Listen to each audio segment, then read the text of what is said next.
with you today. I hope you're still doing well out there and staying safe, and everybody is doing well in God. And last time I was with you, I talked to you about expectation and when expectation meets reality. I'm going to read these scriptures to you, or at least this particular one. Psalm 62:5. My soul, wait thou only on God, for my expectation is of him. And I talked about how coming into this year, we had some expectations of new beginnings and new things starting. And I don't want you to lose that expectation. I want you to keep that in the midst of your heart and let that be your driving force of those things that you're going to get through all of this and you're going to get to the expected end that God has for you. And so last time at the end of my video, I believe, I talked to you about recalculating. That there's a thing in our cars and our vehicles called our GPS, a global positioning system.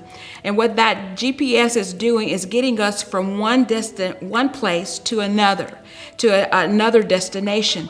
And so with that, there's a term sometimes that the speaker in the box tells us is recalculating. Sometimes on the road to where you're going, you have to make adjustments to get to your destination. And so we showed you that video about sometimes along the way, mayhem occurs. I would say a worldwide pandemic qualifies as mayhem. And so a lot of times we, even in our own heart, have our own direction. The Bible talks about there's a way that seems right unto man, and the way thereof is death. But even when God gives us direction, even when he puts things, desires in us, sometimes things happen along the way to try to get us off course.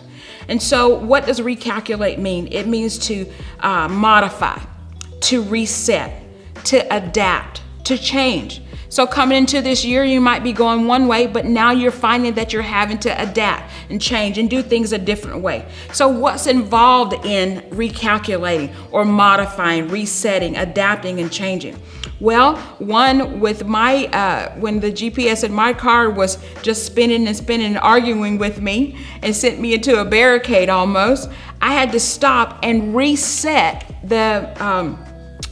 first of all, stop going around the circles. So I would go one way and it keep telling me to go back another way. And so you have to stop going around in circles. You'll never get to your destination just spinning. Sometimes you'll sit there in your own mind and things will just be spinning in your mind. So you have to stop and stop going around in circles regarding all of that. And you may be, what is the definition of insanity says that you're doing the same thing and expecting a different result. So stop going around in circles. Another thing, hit the reset button. On your computer, there's a reboot. Whenever it's not working right, or on your phone, you have to turn it off and let it reset. So you may have to reset some things. The expectation that you had coming to this year, it may look a little bit different than what you expected. So hit the reset button. You may want to reconnect with headquarters. Just make sure you keep connected to God. Even though he put that desire in you and he saw your end, he may have to have you make some adjustments along the way in order to get to your end.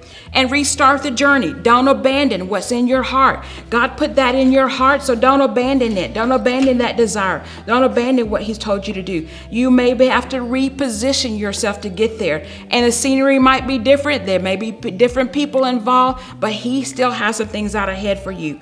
And number 5, get to the destination. Get to what regardless of what's going on and pulling on you right now, get to the destination that God has in you. He has a God positioning system.